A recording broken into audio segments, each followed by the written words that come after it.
en esta y en la que sigue, con el título Un mundo en el abismo. Un mundo en el abismo. Un mundo que está a punto de naufragar. No cabe duda que en estos últimos días hemos visto acontecimientos que han sacudido a las naciones. Acabo de grabar un reportaje especial, los invito a que lo vean en nuestras páginas, redes sociales, titulado Afganistán, donde comparto por cerca de media hora, 35 minutos, lo que está sucediendo en Afganistán, pero más importante que eso, las repercusiones globales que se vienen como consecuencia de lo que acaba de suceder. Y ustedes pues ponen los medios masivos de comunicación, CNN, Fox News, NBC, etcétera, etcétera, y todos los periódicos y los medios de comunicación seculares o del mundo nos presentan una perspectiva geopolítica, económica, histórica, pero no bíblica. Y cuando nosotros nos damos cuenta que estos acontecimientos se están desarrollando, corroborando, confirmando que verdaderamente la Biblia es ahorita la luz del mundo, siempre lo ha sido, pero mientras más oscuro esté el mundo, más oportunidad tenemos nosotros de alumbrar. Cuando un grupo de terroristas o grupo terrorista llamado los talibanes, la palabra talibán significa estudiante, porque son estudiantes del Islam y de la ley Sharia. Cuando comenzamos a recibir correos, están llegando ahorita, ¿verdad?, los aviones tratando de sacar, y las imágenes que vimos, cómo la gente se caía de las alas de los aviones cuando estaban tratando de sacar gente de Kabul, que es la capital de Afganistán.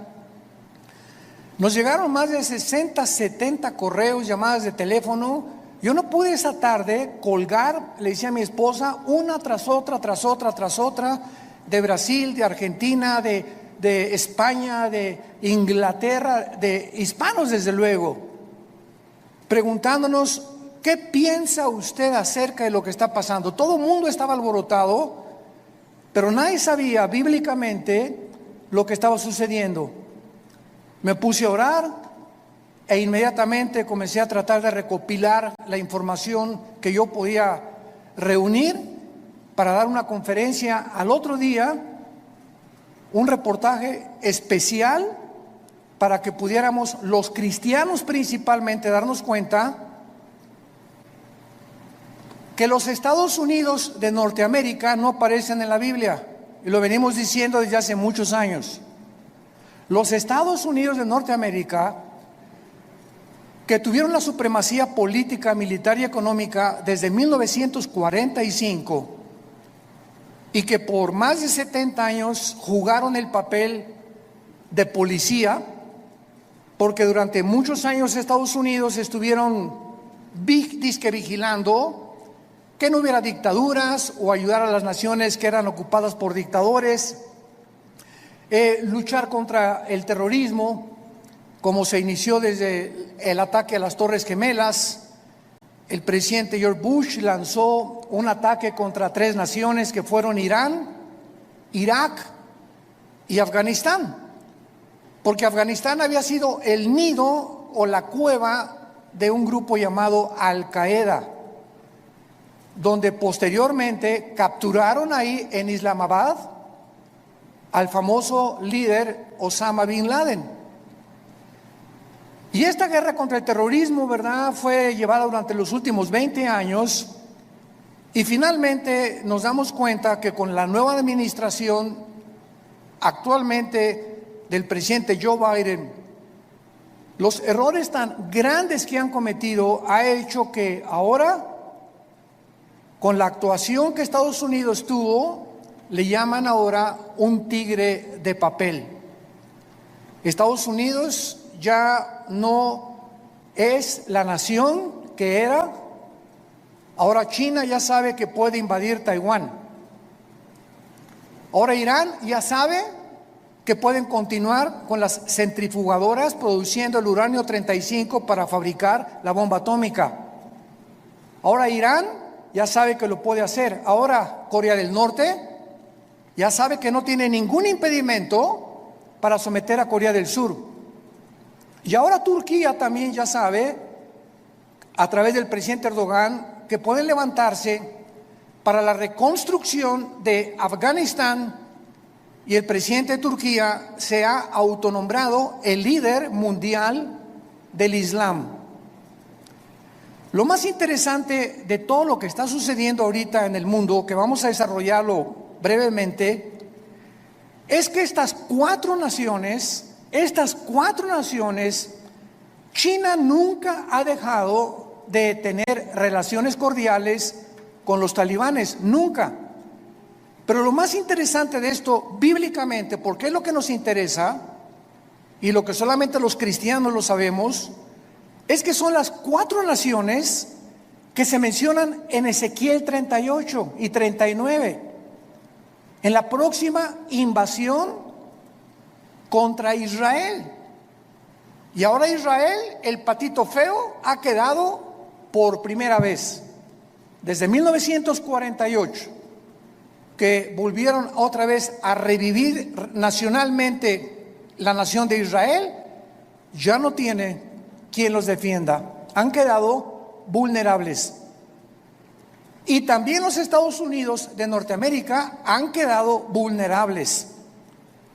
Porque si Estados Unidos no aparece en las profecías bíblicas, y en esta invasión del capítulo 38 de Ezequiel no aparece tampoco, significa o que iba a caer económicamente, o que iba a comenzar a corromperse interiormente, como dijo Abraham Lincoln. Estados Unidos no va a caer fuera por sus enemigos. Si Estados Unidos cae es porque se corrompió internamente. Y esto nos da un panorama maravilloso para saber que los cascos de los jinetes del Apocalipsis ya se escuchan en el cielo. La voz del novio ya la escuchamos, que dice: prepárate, prepárate, prepárate. Y todos ustedes que nos escuchan, que no tienen la seguridad de la salvación a través de la predicación del Evangelio de la gracia de Jesucristo, prepárate para encontrarte con Dios. Porque así como los talibanes creían que en 2 meses las tropas norteamericanas iban a salir, y cuando descubren que Estados Unidos viola el pacto con el presidente Ghani y con los talibanes, de que no era verdad lo que el expresidente Trump firmó, les tomó 48 horas, 2 días les tomó apoderarse de toda una nación, sin que nadie chistara ni nadie dijera pío. Y se quedaron ahí en Afganistán más de 2,000 vehículos blindados, helicópteros Black Hawk, que son los más modernos para la guerra, más de 50 aviones, fusiles de largo alcance, de mira telescópica, lanzagranadas, millones de municiones. Y ahora este grupo se convierte en el grupo terrorista mejor armado y más peligroso del mundo entero. El mundo queda automáticamente bajo una gran amenaza. Pero estas 4 naciones, China, Rusia, Irán e Irak, forman parte de la invasión en Ezequiel 38. Esto es impresionante, es increíble. Y son las 4 naciones que están apoyando ahorita a los talibanes y que mantienen relaciones con ellos y los van a seguir defendiendo.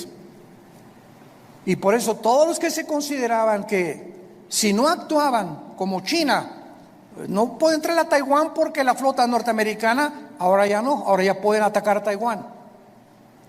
Irán, pues no podemos darle velocidad fabricación de las bombas atómicas porque Estados Unidos se nos puede echar encima. Ahora ya tienen la bandera libre para continuar produciendo armas nucleares. Y así, todas las naciones que tenían algún temor de que Estados Unidos reaccionara y mandara a sus soldados, se perdió completamente.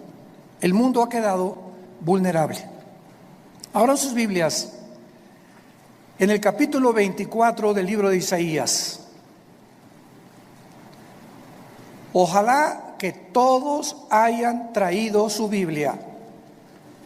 En los tiempos que vivimos, si tú no tomas en serio a Dios y sigues viniendo a la iglesia sin la Biblia, eres un cristiano de papel. A menos que ahorita en el metro se te cayó y lo olvidaste, que solo Dios lo sabe. Pero ya no podemos seguir siendo cristianos de papel, de pacotilla, de oídos, y profesando por afuera sin darle la importancia a Dios que Él nos pide que le demos a este libro sagrado, que es la única luz que tenemos actualmente. El pasaje que voy a leer en Isaías 24 se escribió hace más de 2500 años. Señores ateos que nos escuchan, escépticos y todas las personas que han atacado la Biblia y que se han burlado de ella, ahora van a comenzar a buscar y a volver otra vez a encontrar quién puede darnos respuestas de lo que está pasando geopolíticamente en el mundo. Y en este pasaje, escrito hace más de 2500 años, se describe cómo va a acabar el mundo. Pero aún más que eso, el Espíritu Santo nos delinea claramente las razones por las cuales el mundo ha llegado a la condición en la que se encuentra actualmente. Dice así: he aquí que Jehová vacía la tierra y la desnuda, y trastorna su faz, y hace esparcir a sus moradores. Y sucederá, así como al pueblo, también al sacerdote, como al siervo, así a su amo, como a la criada, a su ama, como al que compra, al que vende, como al que presta, al que toma prestado, como al que da al logro, así al que lo recibe. La tierra será enteramente vaciada, completamente saqueada, porque Jehová ha pronunciado esta palabra: se destruyó, cayó la tierra, enfermó. Cayó el mundo, enfermaron los altos pueblos de la tierra, y la tierra se contaminó bajo sus moradores porque, número 1, traspasaron las leyes. Número 2, falsearon el derecho. Y número 3, quebrantaron el pacto sempiterno. Por esta causa, la maldición consumió la tierra y sus moradores fueron asolados. Por esta causa fueron consumidos los habitantes de la tierra y disminuyeron los hombres. Se perdió el vino, enfermó la vid, gimieron todos los que eran alegres de corazón. Cesó el regocijo de los panderos, se acabó el estruendo de los que se alegran, cesó la alegría del arpa. No beberán vino con cantar, la sidra les será amarga a los que la bebieren. Quebrantada está la ciudad por la vanidad, toda casa se ha cerrado, para que no entre nadie. Esta escritura ha sido llamada el Apocalipsis de Isaías, porque después de que Isaías profetiza en este libro el juicio contra 11 naciones, el Señor ahora anuncia el juicio final contra el mundo entero. Ya el Señor Jesucristo había anunciado, Mateo 24:21, porque habrá gran tribulación en el mundo como nunca jamás la ha habido antes.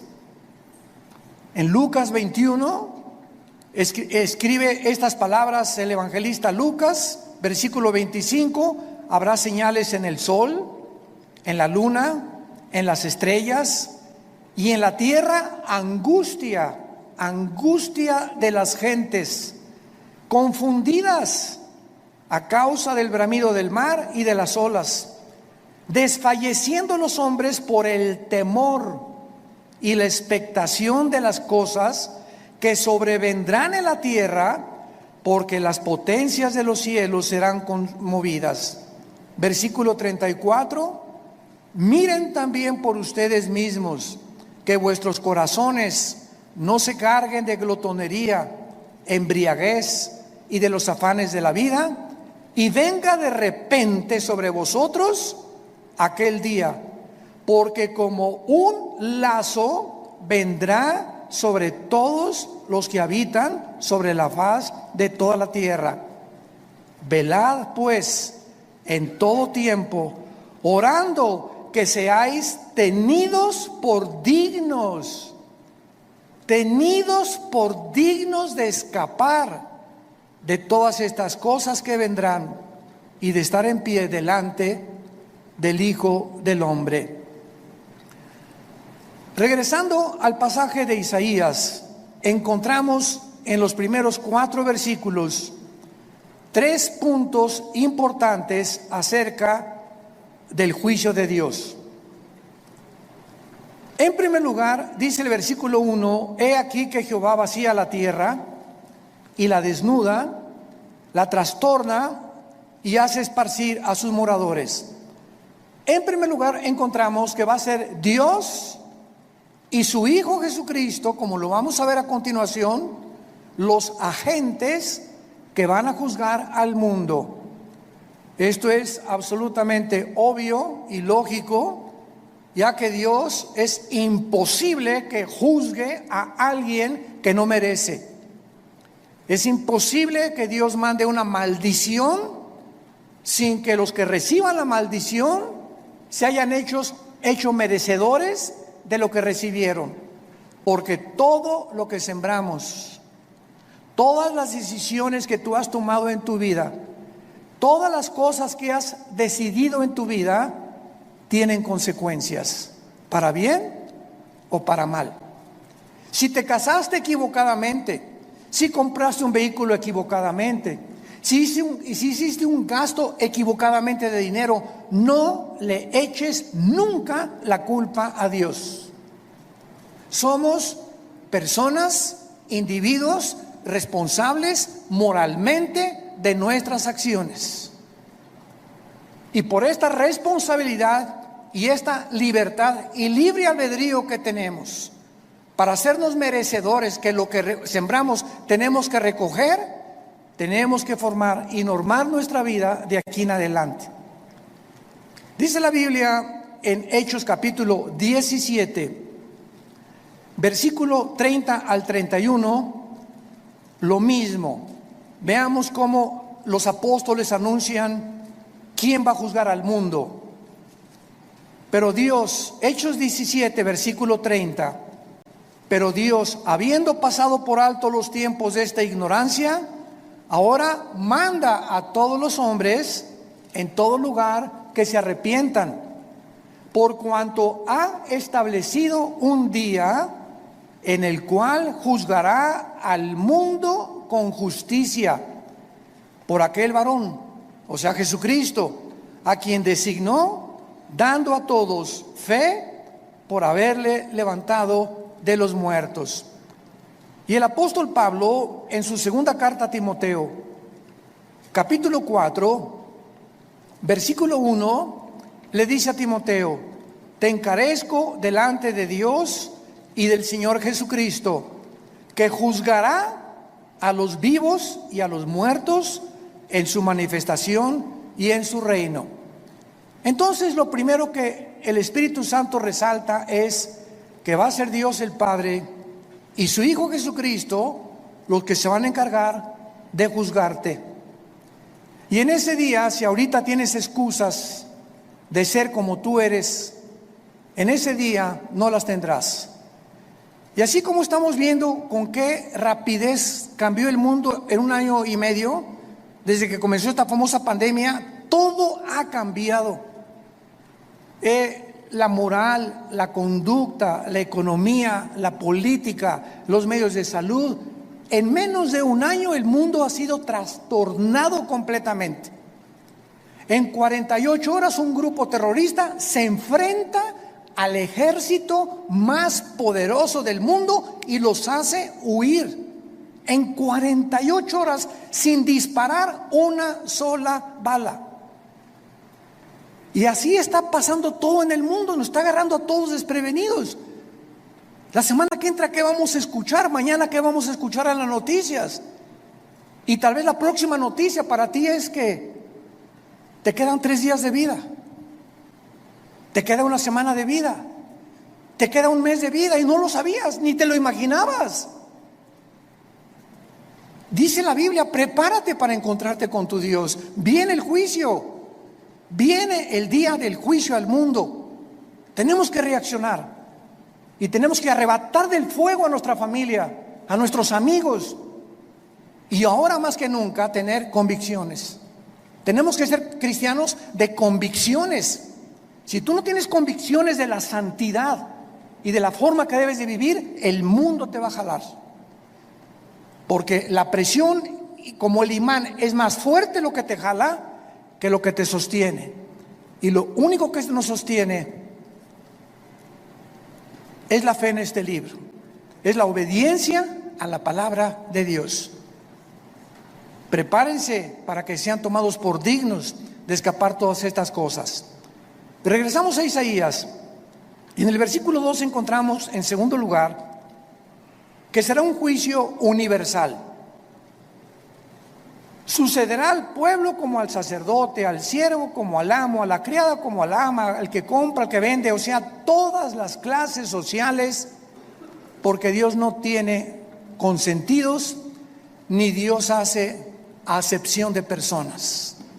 Dios juzga a indígenas, a ricos, a reyes, a políticos, a educados, a no educados. Dios juzgará a todos los seres humanos salvajes, mayas, tlaxcaltecas, egipcios, babilonios, etcétera, etcétera. Dios juzgará a todos los seres humanos que descendemos desde Adán hasta nuestros días. Dice en Apocalipsis capítulo 20 cómo será este juicio, porque el juicio que estamos hablando no es el juicio a los cristianos. Cuando estamos hablando que Dios juzgará al mundo con justicia, estamos hablando a todos los que le rechazaron. Todo lo que estamos hablando ahorita, y lo vamos a ver a continuación, por qué Dios los va a juzgar, es el juicio que se llama en Apocalipsis capítulo 20, del 11 al 15, el juicio del gran trono blanco. Porque todos nosotros que hemos recibido a Jesucristo, ya hemos sido juzgados en la cruz. Gloria a Dios, aleluya. Ese hombre llamado Jesús de Nazaret, que murió y abrió sus brazos en esa cruz, llevó tu culpa, tu culpa, tu culpa y mi culpa. Y lo que tú y yo merecíamos pagar ahora en el día del juicio con el infierno y el lago de fuego, Él en la cruz lo llevó en su cuerpo de carne. El que no conoció pecado, por nosotros se hizo pecado, para que nosotros, pecadores, inmundos, cochinos, sucios, fuésemos hechos la justicia de Dios en Él. Y Dios muestra su amor para con nosotros en que, siendo pecadores y en la condición en la que yo me encontraba hace 46 años que yo recibí a Cristo, y en la condición en la que tú te encontrabas, así de cochinos y de sucios, sin ninguna esperanza, Dios me dice que me amaba y que me aceptaba si aceptaba yo el sacrificio de su Hijo en la cruz, y que desde ese momento borraba todos mis pecados del pasado, pero como si jamás los hubiera yo cometido. Esto se llama gracia, porque no lo merecíamos. ¿Qué es la gracia? Un favor que no merecemos. Hace algunos años, en la década de los 80s, íbamos cada 15 días a Santa Marta, Catitla, a la penitenciaría de los hombres y también a la cárcel de mujeres. En aquel tiempo estaba de jefe de la policía el general Arturo Durazo. Dios nos dio gracia con él y me recogían en un patio en helicóptero y me llevaban a Santa Marta, Catitla. Ahí aterrizaba yo con un helicóptero de la policía y juntaban a todos los presos para que les predicáramos el evangelio. Imagínense nada más la gracia que Dios nos dio. Y una vez se acerca después del mensaje un preso llorando y me dice: oiga, pastor, ¿usted cree que Dios me pueda perdonar? Yo había predicado sobre el hijo pródigo en esa tarde, eran como las 5:30, 6 de la tarde. Y le dije, ¿por qué? Me dice, porque he matado a 28 personas. Pero quiero decirle que estoy aquí en la cárcel no por las 27 asesinatos que cometí antes, sino porque me mandaron de un estado a la Ciudad de México a matar otro recadito que me encargaron, porque yo era matón a cuenta, y en el periférico saqué la 38 y maté a esa persona que me encargaron matar, y la policía me agarró, y estoy aquí por un crimen para pagar 15 años, pero yo debo 27 vidas más. ¿Y saben lo que le contesté? La sangre de Cristo perdona todos tus pecados. Él no lo podía creer. Quiere decir que si yo acepto a Cristo ahorita y lo reconozco como mi Salvador, todos esos crímenes no voy a pagar por ellos. Y le dije, amén. Y otro que estaba atrás dice, ay, sí, ¿verdad? Qué bueno, ahora sí de repente. Y le dije, porque es gracia. Esa es la gracia, ese es el mensaje del evangelio, de la gracia de Dios. Que Dios te perdona siendo inmundo y pecador. Porque nadie merece irse al cielo, nadie merece el perdón. Dios nos lo da en su amor en la cruz. Esta palabra gracia no aparece en ninguna religión. En ninguna religión. Y hay cristianos que todavía no han entendido el significado de la palabra por gracia somos salvos por medio de la fe. Es la fe la que nos da la gracia de Dios. El creer lo que Él hizo en la cruz nos hace, nos abre para que Dios tenga a favor de nosotros, se compadezca de nosotros y nos regale el amor de su Hijo Jesucristo. ¿Qué mensaje tan glorioso tenemos? Yo quiero decirte a ti que nos estás viendo por la televisión y ustedes que están aquí presentes. Me puedes decir, yo he abortado 8 niños, llevo 3 divorcios, he matado, he adulterado, he hecho aquello. Si tú recibes a Cristo, Dios te perdona. Y en este día del juicio, tú no estarás presente, porque Él pagó por ti y por mí. Y por eso vivimos tan agradecidos, humillados, después de lo que Él hizo en nuestro lugar en esa cruz. Dice Apocalipsis 20, versículo 11, hablando del trono donde estarán todos los que rechazaron este regalo de Dios. Vi un gran trono blanco y al que estaba sentado en él, de delante del cual huyeron la tierra y el cielo, y ningún lugar se encontró para ellos. Esto nos habla que este juicio será después del milenio, porque los que estén en este juicio van a ver cómo desaparece la tierra y los cielos. Y después de este juicio, Dios hará nuevos cielos y nueva tierra. Entonces, este juicio será hasta después de los 1000 años o del reino mesiánico que Jesucristo le prometió a los profetas. Y dice el versículo 12 que Juan el apóstol que escribe esto, vi a los muertos, grandes y pequeños, de pie, y los libros fueron abiertos. Y otro libro fue abierto, el cual es el libro de la vida. Y fueron juzgados los muertos por las cosas que estaban escritas en los libros según sus obras. Vemos que Juan nos dice que cuando Dios abrió los libros, todos los seres humanos que estaban enfrente del trono de Dios estaban parados. No había nadie de rodillas, todos de pie. ¿Por qué? Porque en ese momento se acabó la misericordia. En ese momento ya no hay gracia. En ese momento ya no hay favor, ya no hay nada más que dictar la sentencia. La gracia, el favor, la misericordia están hoy que tú me escuchas delante de ti a través del mensaje del Evangelio de la gracia de Jesucristo. Pero si después de esta vida tú rechazas lo que te está Dios ofreciendo en este momento, se acabó, porque eres responsable. Somos sometidos a la ley de la responsabilidad individual, y cuando tú te mueras, te morirás en tus pecados, porque tú así lo decidiste. Como dijo un predicador hace algún tiempo, Dios no manda a nadie al infierno.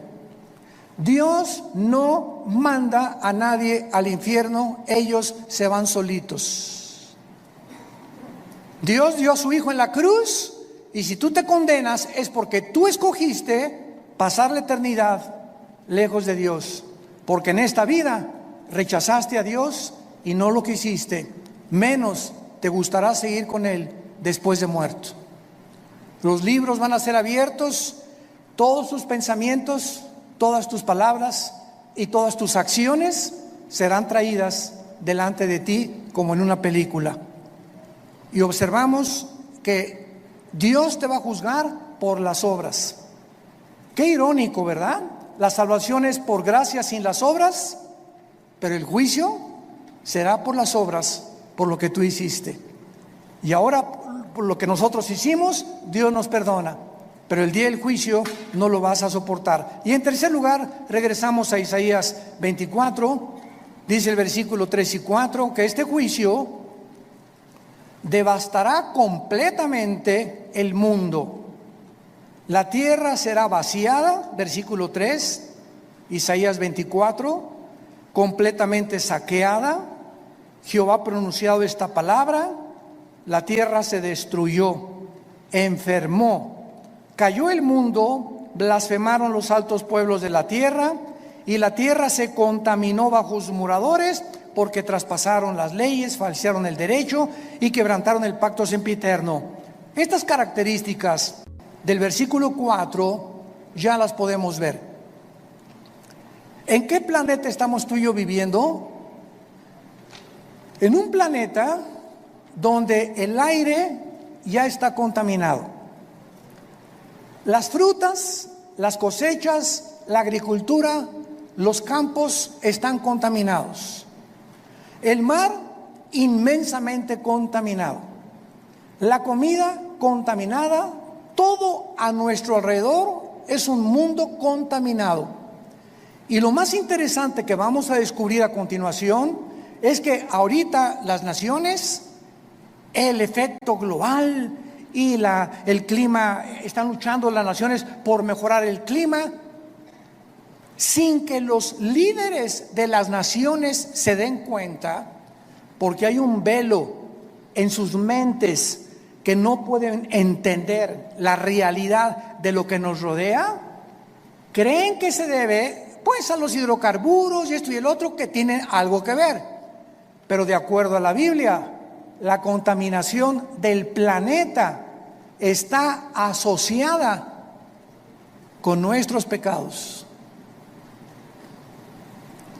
Mientras más inmoralidad hay en el mundo y mientras más maldad hay en el mundo, la tierra sufre igualmente que nosotros.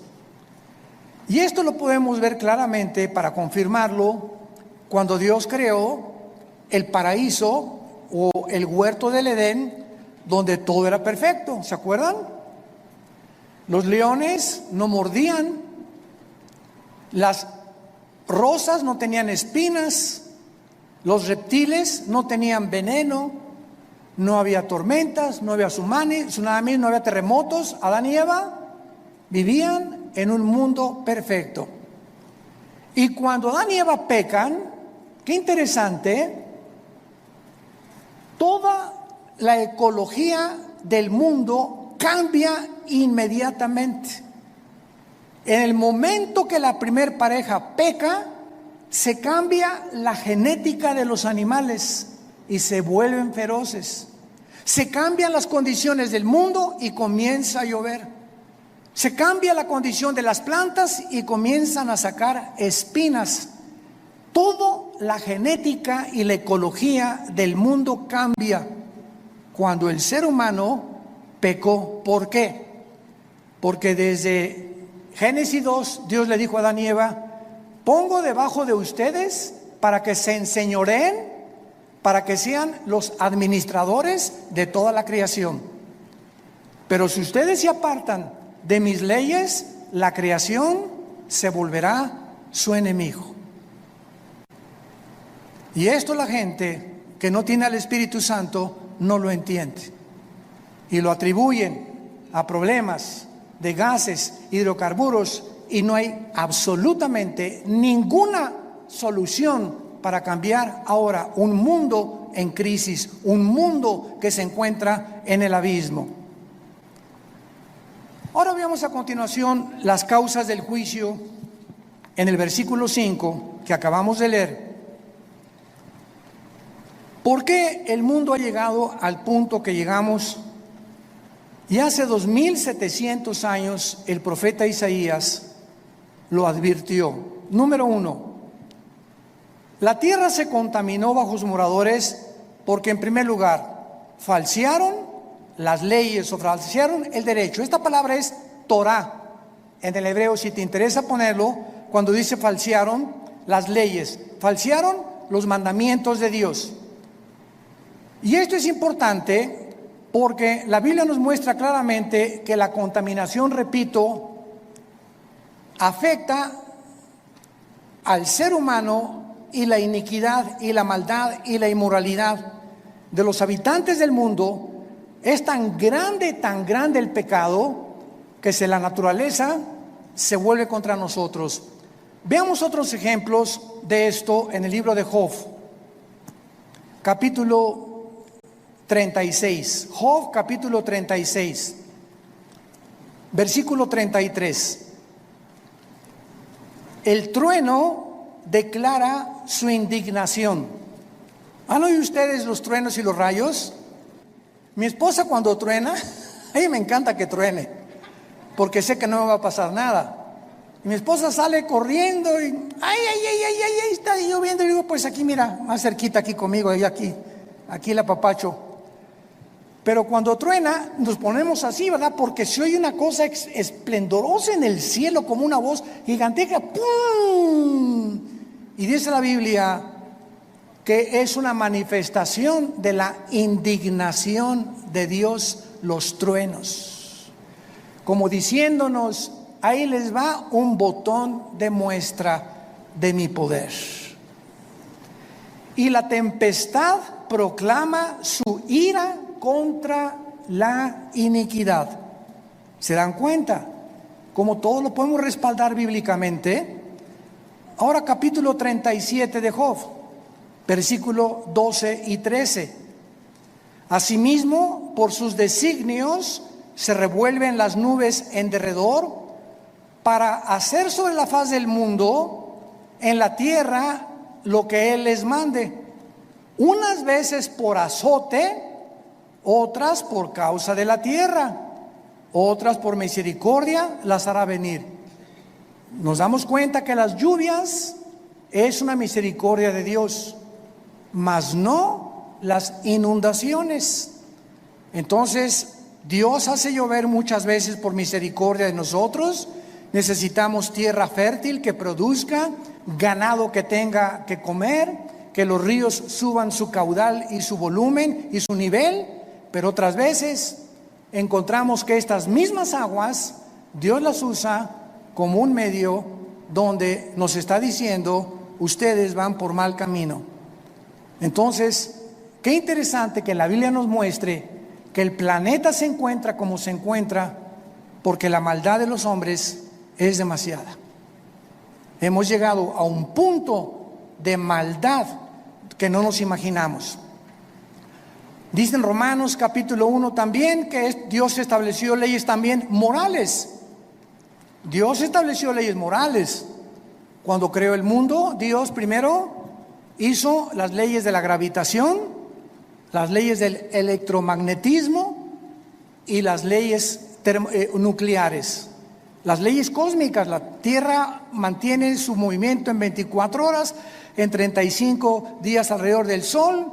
Vemos que la ley de la gravitación actúa las 24 horas del día, pero así, como estamos bajo un universo completamente y lujosamente, admirablemente diseñado por el Creador, gracias, señores científicos que nos escuchan, gracias al orden y el diseño de las leyes existe la ciencia.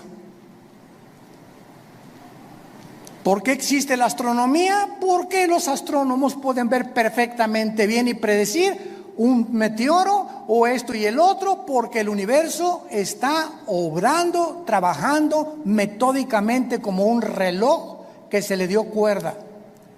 ¿Por qué existen las leyes? La primera y la segunda ley de la termodinámica, porque todo nos habla que está sujeto a un deterioro, a una oxidación. El Sol pierde toneladas masa cada segundo, y gracias a esto se establece que no hay evolución, que la segunda ley de la termodinámica contradice la ley de la evolución. En lugar de que estemos evolucionando, vamos de arriba hacia abajo, no vamos mejorando. Ya se profetizó hace 2000, la tierra iba cada día a deteriorarse más, y el carácter de los seres humanos iba a llegar a comportarse más bajo que el de los animales. Traspasamos las leyes, dice Romanos capítulo 1, versículo 21. Pues habiendo conocido a Dios, no le glorificaron como a Dios, ni le dieron gracias, sino que se envanecieron en sus razonamientos, y su necio corazón fue entenebrecido. Profesando ser sabios, se hicieron necios, y cambiaron la gloria de Dios incorruptible en semejanza de imagen de hombre corruptible, de aves, de cuadrúpedos y de reptiles, por lo cual Dios los entregó a la inmundicia en la concupiscencia de sus corazones, de modo que deshonraron entre sí sus propios cuerpos, cambiaron la verdad de Dios por la mentira, honrando y dando culto a las criaturas antes que al Creador, el cual es bendito por los siglos. Por esto Dios los entregó a pasiones vergonzosas. Aún sus mujeres cambiaron el uso natural por el que es contra naturaleza. Y los hombres igualmente, dejando el uso natural de la mujer, se encendieron en su lascivia unos con otros, cometiendo hechos vergonzosos hombres con hombres, y recibiendo en sí mismos la retribución debida a su extravío. Acabo de leer un artículo de uno de los más grandes y prestigiados psiquiatras del siglo XXI, aseverando la siguiente declaración: el 70% de las personas transgénero se quitan la vida.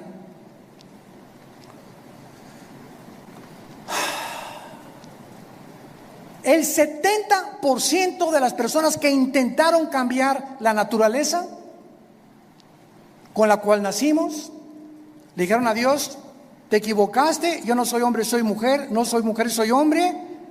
Finalmente, cuando hacen la operación y la cirugía para cambiarse el sexo, en su alma son como Dios los creó. Y comienza una lucha interna, ¿soy o no soy? ¿O qué soy? Y la confusión y el conflicto mental llega al grado que prefieren quitarse la vida. Esto fue escrito hace 2000 años por el apóstol Pablo, dejando el uso natural, la biología, las leyes de la naturaleza. No hay más que hombre y mujer. No hay 3 sexos, no hay 4, no hay 5. Eres varón o eres hembra. Y cerramos la Biblia de acuerdo a la ciencia. Si tienes 2 cromosomas XX, eres mujer. Y si tienes el cromosoma Y, que las mujeres no tienen, eres macho camacho. Eres hombre de los pies a la cabeza. Y si tú niegas tu genética y niegas la naturaleza, acarreas, dice el apóstol Pablo, hace 2000 años, se viene sobre ti tu propia naturaleza. Y nunca podrás vivir en paz, porque has traspasado las leyes de Dios. En segundo lugar, dice, falsearon el derecho. Los gobernantes, los magistrados de justicia que nos escuchan, los jueces federales y civiles, los senadores, los diputados, los dictadores, han pervertido el derecho para gobernar recta, íntegra y honestamente una nación. El expresidente de Afganistán, Ghani, salió huyendo con más de $120 millones, como todo buen político corrupto. Y si vemos una gangrena, un veneno que está ahorita en las naciones, es precisamente ese, la corrupción. No es el pueblo lo que les interesa, son sus intereses personales. Me voy a llevar lo más que pueda del pastel en el poco tiempo que tengo que ejercer mi derecho, antes de que acabe todo. Y finalmente dice la Biblia, quebrantaron el pacto sempiterno para terminar. Quebrantaron el pacto sempiterno. ¿Cuál es este pacto sempiterno? Veamos el libro de Malaquías, antes de Mateo, para terminar, el último libro de la Biblia, Malaquías capítulo 2, versículo 13, lo que el profeta escribió antes de que iniciara la venida de Jesucristo. Malaquías 2, versículo 13. Y esta vez haréis cubrir el altar de Jehová con lágrimas, de llanto y de clamor. Ya no miraré más a la ofrenda para aceptarla con gusto de tu mano. Me dirás, ¿por qué? Porque ha Jehová atestiguado contra ti y la mujer de tu juventud, contra la cual has sido desleal. Estoy enojado contra ti. ¿Por qué, Señor? Porque no eres fiel a tu esposa. Y vas a llorar y te vas a arrepentir y te vas a jalar los pelos. Y si te mueres en esta condición, te condenas eternamente. Desleal. Vamos a ver qué significa la palabra en hebreo, desleal.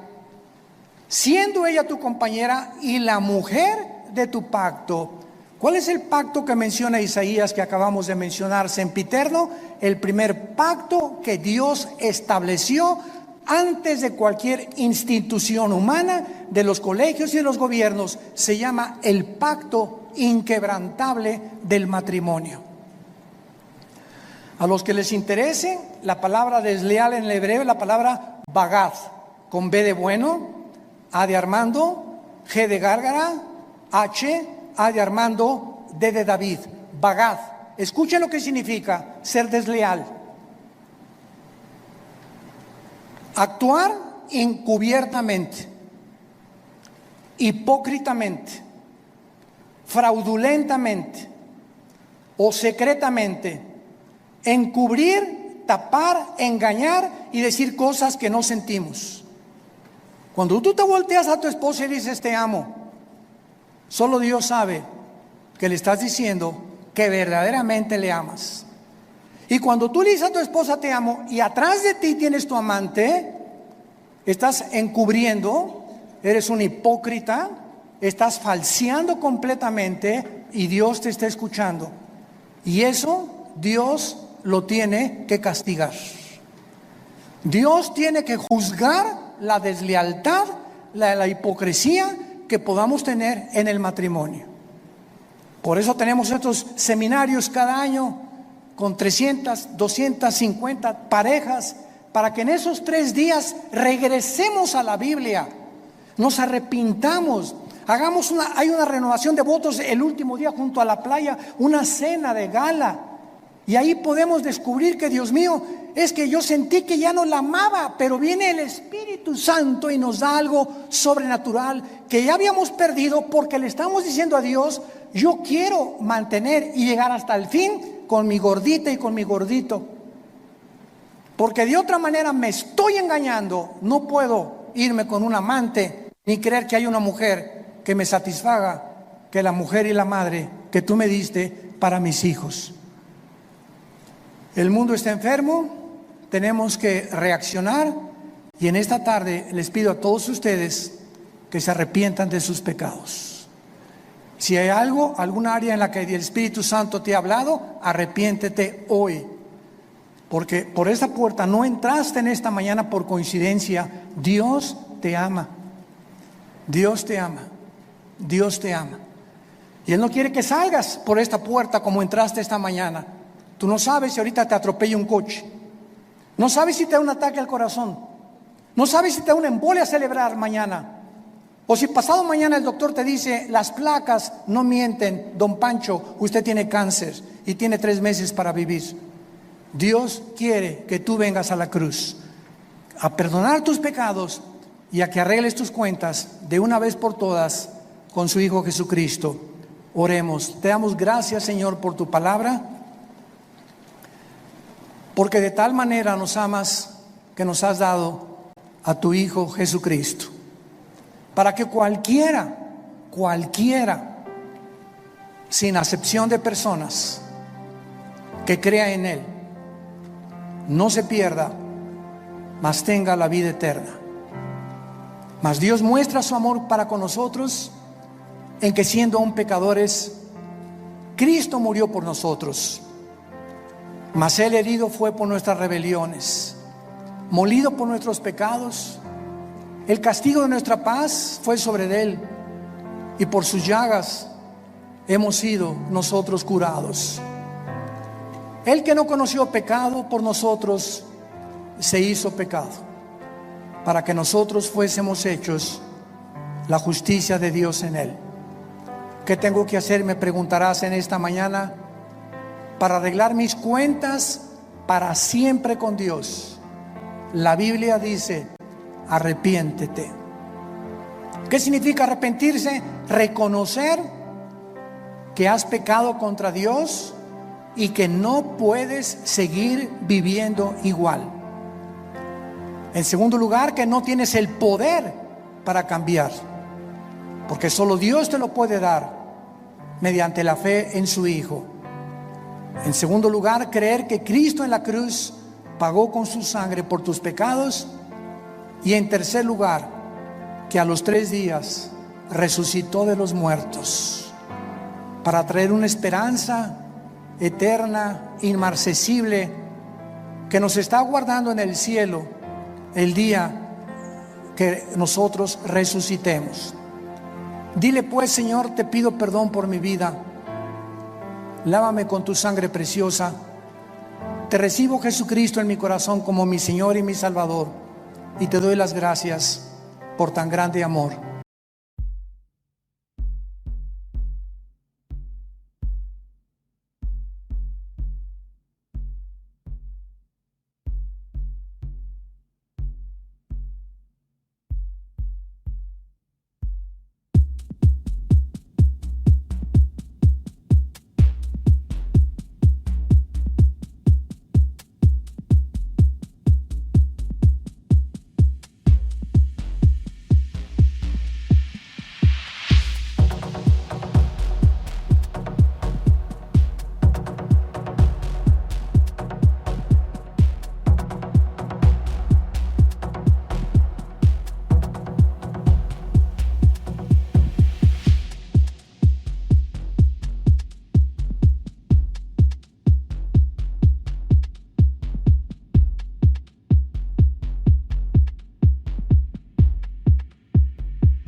In a dream of a land far away, I caught a fleeting sight of you on that day. In the haunting mountains of mist I reside, waiting for you to be at my side. It's not a journey I planned nor wanted.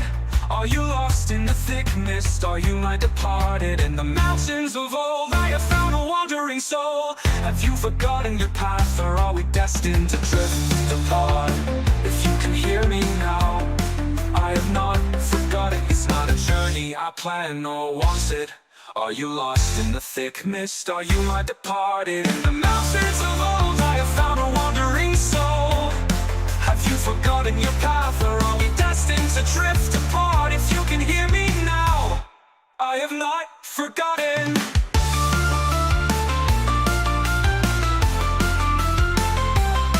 In a dream of a land far away, I caught a fleeting sight of you on that day. In the haunting mountains of mist I reside, waiting for you to be at my side. It's not a journey I planned nor wanted.